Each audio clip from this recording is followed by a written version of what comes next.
Hello students, welcome in your science class. I am Kapsim is here for making your science easy for you. We are studying our chapter Plant Reproduction and Agriculture. In this chapter, we have seen the structure of seeds, germination and dispersal of seed by different methods. In this video, we are going to study about the reproduction of plant by various parts. We know most of the plant grow from seeds, but in some cases, however, new plants can also grow from different parts of the parent plant, such as root, leaves and stem. See these examples: ginger, rose and sugarcane. Do you know how rose plant grow? Or how can we grow this rose plant? We take a little branch of rose and plant it in another pot at our home and we can grow rose plant. Rose plant को लगाने के लिए जहां पे रोज का plant है उस plant से हम एक छोटी सी ब्रांच कट करके ला सकते हैं और वो ब्रांच हम अपने घर के पॉट में लगा दे, घर के सॉइल में लगा दे तो उससे न्यू रोज प्लांट ग्रो हो सकता है। शुगर केन के प्लांट भी ऐसे ही ग्रो किए जाते हैं। जो शुगर केन होते हैं उनका स्टेम कट करके वो स्टेम सॉइल में लगाया जाता है जिससे न्यू शुगर केन प्लांट्स आते हैं। और जिंजर के बारे में भी ऐसा ही है। Ginger itself is a stem. Ginger खुद स्टेम है ना। जो जिंजर हम ईट करते हैं वो उस प्लांट का स्टेम है और इस जिंजर को अगर हमने सॉइल में डाला तो उससे न्यू वाले जिंजर प्लांट्स ग्रो हो सकते हैं, ग्रो होते हैं। ये तो हो गया रिप्रोडक्शन बाय स्टेम। तो ये तीनों भी जो एग्जाम्पल आप यहाँ पे देख रहे हैं ये तीनों भी प्लांट हम स्टेम से ग्रो कर सकते हैं। और कौन से प्लांट्स हम स्टेम से ग्रो कर सकते हैं? Like rose, we can also grow hibiscus by cutting its stem. Hibiscus का जो प्लांट है वो भी स्टेम से हम ग्रो कर सकते हैं। और भी बहुत सारे फ्लावर प्लांट्स हैं जिन्हें हम स्टेम से ग्रो कर सकते हैं। जो व्हाइट वाला फ्लावर आप देखते हैं हमेशा, जिसे हम स्वस्तिक का फूल बोलते हैं, है ना। तो ये भी प्लांट हम स्टेम से ग्रो कर सकते हैं। और अपने सराउंडिंग में और भी कुछ प्लांट्स है जिन्हें हम स्टेम से ग्रो कर सकते हैं। इन such plants, a stem cutting can be used to grow a new plant. When the stem cutting is planted in the soil, new shoots grow from the bud on the cutting. जब हम इसका stem लगाते हैं तो इस stem पे जो birds होते हैं, अब रोज प्लांट में जो छोटे छोटे बर्ड्स होते हैं वहां से वो प्लांट ग्रो होने लगता है। मनी प्लांट का प्लांट भी जो है वो स्टेम से ही ग्रो करते हैं हम। Then strawberry also grow from stem cutting. Potato and ginger plants have underground stem. ये जो जिंजर दिख रहा है ये, और इसके साथ साथ पोटैटो भी है। ये क्या है? अंडरग्राउंड स्टेम है। They have small buds on them. When a portion of stem is planted in the soil, new plants grow from these buds. इसी बर्ड से न्यू वाला प्लांट ग्रो हो जाता है. देन ओनियन एंड गार्लिक के जो plants है, in plant को बर्ड नहीं होते हैं, उन्हें होता है बल्ब. यस, इनका जो अंडरग्राउंड स्टेम होता है, ओनियन का प्लांट अगर आपने देखा है तो ओनियन है, ओनियन के ऊपर ऐसी छोटी सी बट थोड़ी सी थिक ऐसी स्टिक आती है, व्हाइट कलर की या रेडिश कलर की. तो वो जो स्टिक होती है उसे बल्ब बोला जाता है. तो ये बल्ब से न्यू वाला ओनियन प्लांट ग्रो होता है. देन गार्लिक अल्सो, गार्लिक जो है वो भी ओनियन जैसा ही ग्रो होता है. ऊपर लीव्स होते हैं और सॉइल के नीचे गार्लिक आता है, और वो गार्लिक और लीव्स के बीच में जो पार्ट होता है थिक वाला, वो बल्ब बोला जाता है उसे, और उस पार्ट से न्यू वाला प्लांट ग्रो होता है. New plants grow from this bulbs. This is the reproduction from stem. Now let's see the reproduction from leaves. In some plants, new plant grow from the leaves of the parent plant. For example, Bryophyllum. In Bryophyllum, leaves of Bryophyllum contain buds on their margin. When these buds fall on the ground, they develop roots and grow into new plants. And in fern also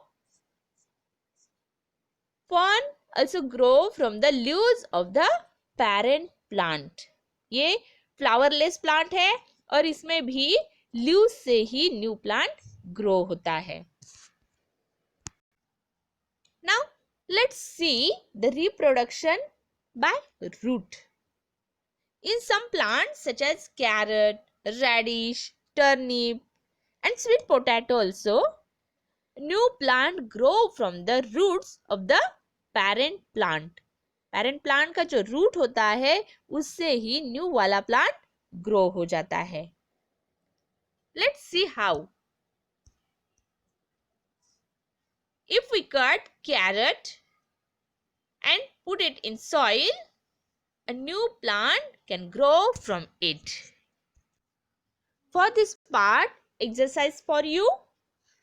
Write the examples of the plant that grow through stem. Stem से grow होने वाले जो plant है उनके names लिखो.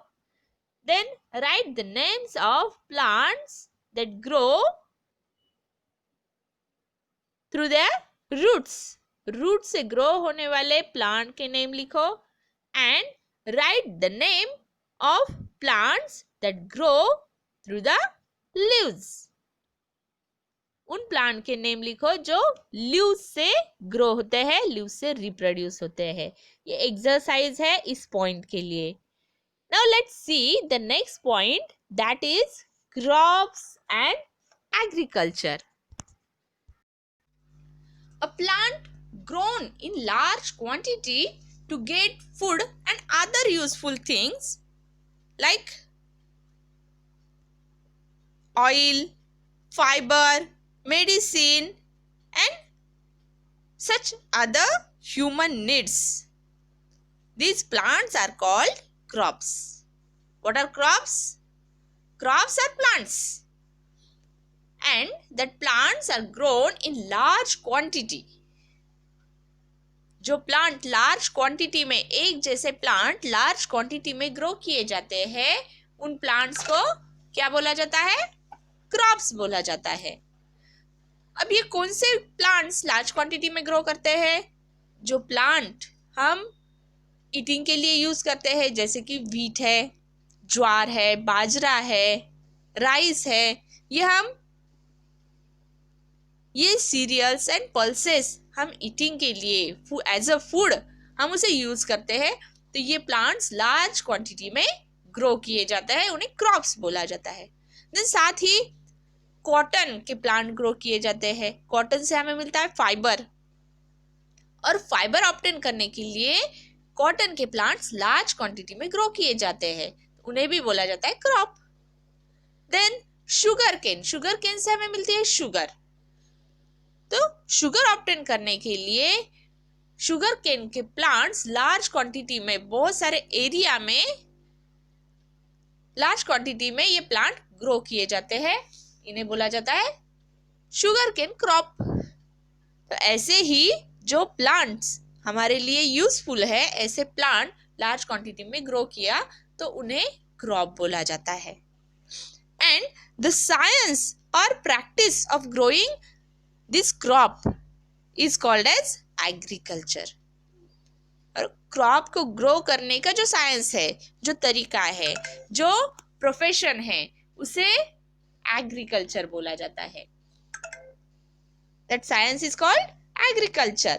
Different crops grow in different type of soil, climate and seasons. अब जो useful plant हम ग्रो करते हैं लार्ज क्वांटिटी में, उन्हें क्रॉप बोला जाता है।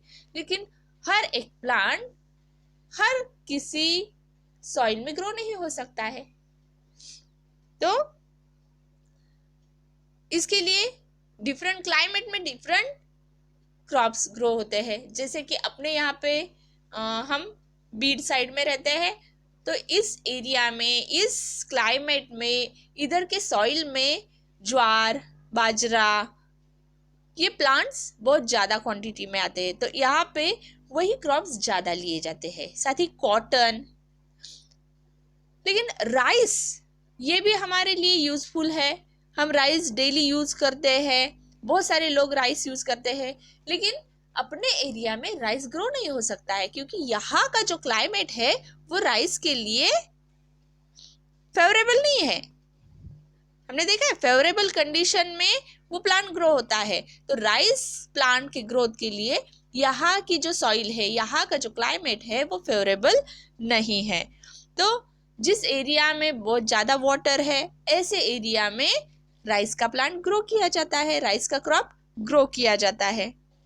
तो डिफरेंट क्रॉप के लिए different soil and different climate necessary होता है। साथ ही साथ सीजन, जैसे कि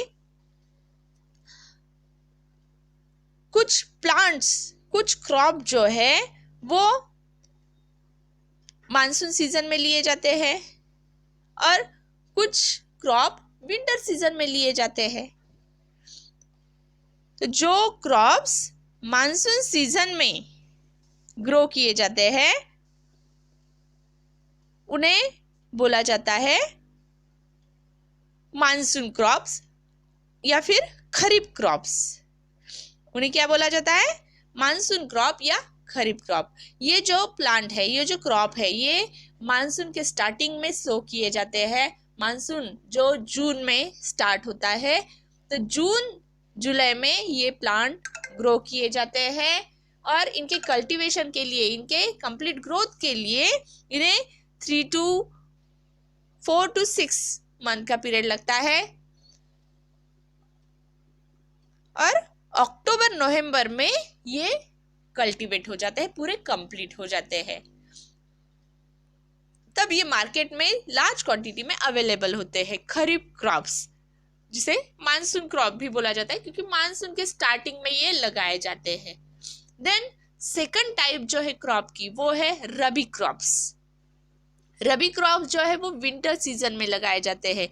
जब खरीफ क्रॉप निकाले जाते हैं फील्ड में से, फार्म में से खरीफ क्रॉप निकाले जाते हैं, फार्म को एम्प्टी किया जाता है और वहां पे वो लैंड फिर से नए प्लांट ग्रो करने के लिए तैयार हो जाती है। तो विंटर सीजन में जो प्लांट्स लगाए जाते हैं उन्हें बोला जाता है रबी क्रॉप्स, और ये ग्रो होने के लिए फिर से 4 to 6 मंथ का पीरियड लगता है और ये ग्रो हो जाते हैं समर सीजन तक। मई अप्रैल मई तक ये पूरे कल्टीवेट हो जाते हैं, तैयार हो जाते हैं ये क्रॉप्स और मार्केट में अवेलेबल हो जाते हैं रबी क्रॉप्स। यस, तो ग्रो करने के लिए विंटर सीजन लगता है। उन्हें सो कब किया जाता है, कब लगाया जाता है? विंटर सीजन में लगाया जाता है रबी क्रॉप्स को, और खरीफ क्रॉप्स को मानसून सीजन में लगाया जाता है। ये टाइप्स है क्रॉप्स के, main two types, rabi crops and kharif crops. तो इसके एग्जाम्पल भी दिए हैं। खरीफ क्रॉप के एग्जाम्पल में राइस, मेज, सोरगम, जिसे कि हम ज्वार बोलते हैं, ज्वार। माइलेट को हम बोलते हैं बाजरा। Cotton, jute, groundnut, soybean, wheat, ये जो है ये वीट नहीं, ज्वार एंड बाजरा, ये खरीफ क्रॉप्स है जो मानसून सीजन में लगाए जाते हैं। Yes, they are kharif crops. And rabi crops के एग्जाम्पल में wheat, barley, peas, mustard, gram, ये जो प्लांट है ये रबी क्रॉप्स है। तो ये example, kharif crop and rabi crop के एग्जाम्पल आपको आपके नोटबुक में लिखने हैं। क्रॉप की डेफिनेशन, क्रॉप के टाइप्स एंड उन टाइप्स के एग्जाम्पल, ये एक्सरसाइज है इस टॉपिक के लिए, इस पॉइंट के लिए। ओके, तो ये भी एक्सरसाइज आप आपके नोटबुक में कंप्लीट करेंगे। अब देखेंगे हम ये जो प्रोफेशन है एग्रीकल्चर का, जो फार्मर का प्रोफेशन है। फार्मर का प्रोफेशन क्या है? एग्रीकल्चर मीन्स खेती करना। तो ये फार्मर्स को क्रॉप ग्रो करने के लिए डिफरेंट वर्क करने पड़ते हैं उनके फार्म में। तो क्या क्या वर्क करने पड़ते हैं हम देखेंगे step by step. To grow healthy crop and get good harvest. Harvest means cut crop. जब क्रॉप के प्लांट रेडी हो जाते हैं और उससे जो यूजफुल थिंग के लिए हम वो प्लांट लगाते हैं, तो वो यूजफुल थिंग्स उस प्लांट से कट किए जाते हैं, उसे बोला जाता है हार्वेस्टिंग। तो ये हार्वेस्ट ग्रो करने के लिए, ये क्रॉप ग्रो करने के लिए फार्मर को कौन कौन से स्टेप्स करने पड़ते हैं वो हम वन बाय वन देखेंगे। सबसे फर्स्ट स्टेप तो है ploughing. The soil is first made loose with plough. Then loose soil allows air and water to pass through and help the roots of crop to penetrate easily into the soil. सबसे first step है plugging की, जो कि जिसे हम हिंदी में या मराठी में बोलते हैं नांगरनी, हिंदी में बोलते हैं हल चलाना। तो हल चलाना पड़ता है खेत में, तो इसके लिए डिफरेंट मेथड्स यूज करते हैं फार्मर। ऑक्स को यूज किया जाता है प्लगिंग के लिए, या फिर मॉडर्न मेथड से ट्रैक्टर से भी प्लगिंग की जाती है अभी।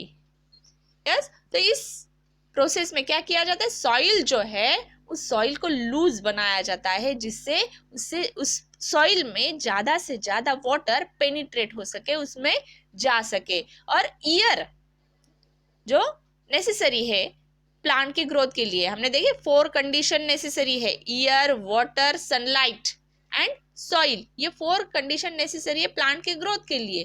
तो जो सॉइल है उस सॉइल में enough water and enough air उस प्लांट को मिल सके, इसलिए सबसे पहले करनी पड़ती है ploughing. Then second process is manuring. Manuring means soil जो है उस सॉइल में जो प्लांट के लिए मिनरल्स लगते हैं, जो प्लांट वहां पे ग्रो किए जाने वाला है, जो क्रॉप वहां पे लगाने वाला है फार्मर, उस क्रॉप के लिए कौन से मिनरल्स नेसेसरी है, कैसे टाइप की सॉइल उस प्लांट के लिए चाहिए, तो वो थिंग्स, वो मिनरल्स उस सॉइल में अगर प्रेजेंट नहीं है, कम हो गए हैं, उससे पहले उस सॉइल में दूसरे प्लांट ग्रो हुए होंगे, तो उस प्लांट में कुछ मिनरल्स एब्जॉर्ब किए होंगे, तो वो मिनरल्स सॉइल में से कम हो जाते हैं। तो ऐसे मिनरल्स फिर से सॉइल में ऐड किए जाते हैं, मैन्योर उसमें डाला जाता है, जिसे खाद बोला जाता है। तो ये डिफरेंट टाइप के मैन्योर्स मिलते हैं फार्मर्स खुद बना सकते हैं। मैन्योर की एक प्रोसेस मैंने आपको बताई थी लास्ट ईयर, जो एनिमल डंग होता है उस एनिमल डंग से मैन्योर तैयार किया जाता है जिसे गोल्ड मैन्योर बोला जाता है, जो कि सबसे बेस्ट मैन्योर है। तो ऐसे वाले मैन्योर्स सॉइल में ऐड किए जाते हैं जिससे प्लांट को न्यूट्रिएंट्स मिल सके और गुड क्वालिटी की सॉइल वहां पे तैयार हो जाए। तो सेकंड प्रोसेस जो है फार्मर की वो है मैन्योरिंग की। थर्ड प्रोसेस क्या है वो हम देखेंगे, sowing. Sowing is the third process for farmers.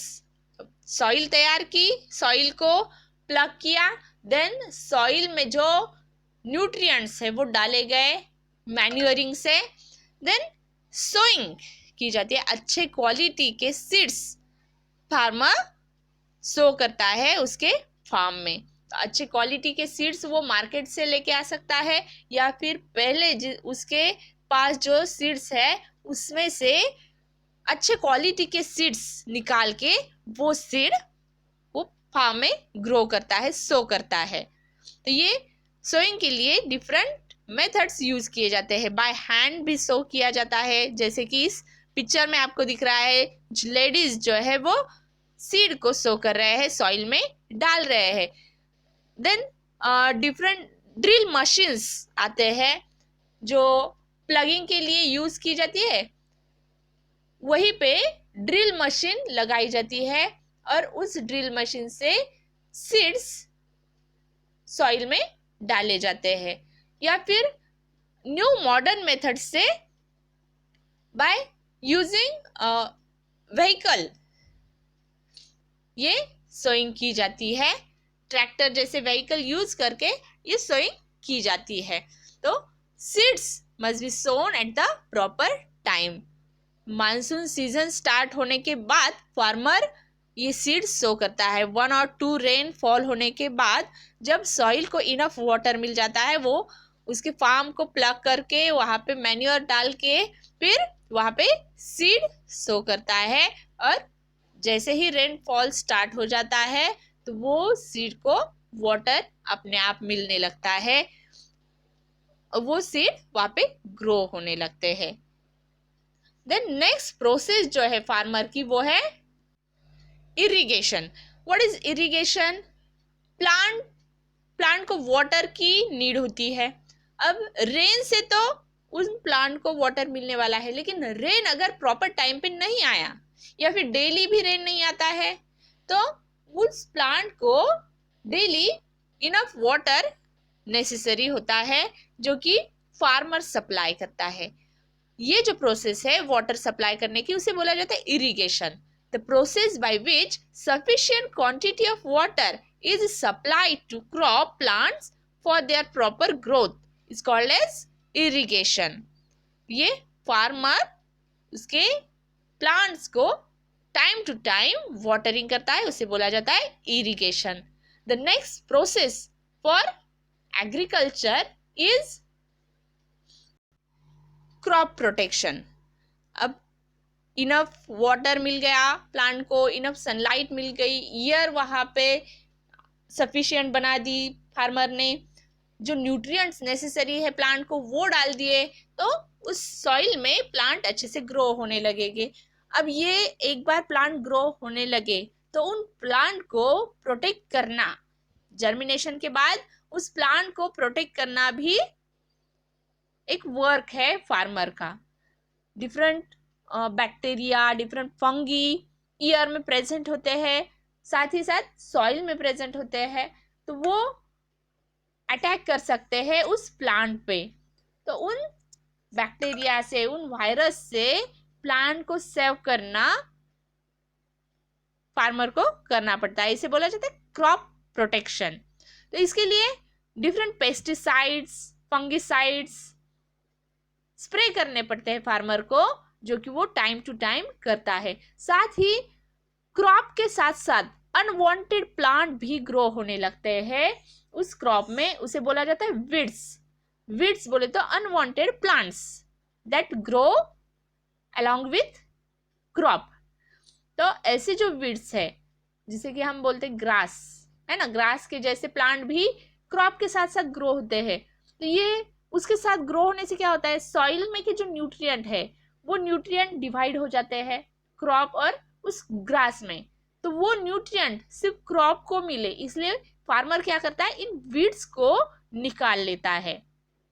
तो उसके लिए वो वीडसाइड्स डालते हैं, जिससे ये वीड्स अपने आप मर जाते हैं। तो ये क्रॉप का प्रोटेक्शन फार्मर करता है। यह है नेक्स्ट प्रोसेस फॉर फार्मिंग और फॉर एग्रीकल्चर। अब प्रोटेक्शन के बाद फार्मर को क्या करना पड़ता है, डिफरेंट पेस्टिसाइड्स, फंगिसाइड्स स्प्रे करने पड़ते हैं फार्मर को उसके फार्म में क्रॉप प्रोटेक्शन करने के लिए। देन जो जिसे हम मराठी में बोलते हैं बुजगावने, ऐसे स्क्रू क्रोज लगाए जाते हैं। फेंसिंग करता है फार्मर, एनिमल्स उसके प्लांट को खा ना जाए, काउज गोट जैसे जो एनिमल्स होते हैं वो प्लांट को खा ना ले, इसलिए वो फेंसिंग करता है। देन प्लांट अच्छे से ग्रो होने के बाद वो टाइम आ जाता है जब उस क्रॉप को उस प्लांट से निकाला जाता है। जैसे वीट को, ज्वार को क्या बोलते हैं हम उसे मराठी में, कंस, है ना। कूड़ा पार्टी के लिए जाते हैं, वहां पे आप देखते हैं उस प्लांट के अपसाइड को वो ग्रेन से भरे वाले भुट्टे आते हैं जो उस प्लांट से निकाले जाते हैं, उसमें से वो ग्रेन निकाला जाता है। ये जो प्रोसेस है उसे बोला जाता है harvesting. The process of cutting and collecting the mature crop is called as harvesting. Plant completely grow हो जाता है तो उस प्लांट से वो क्रॉप निकाला जाता है, कट किया जाता है।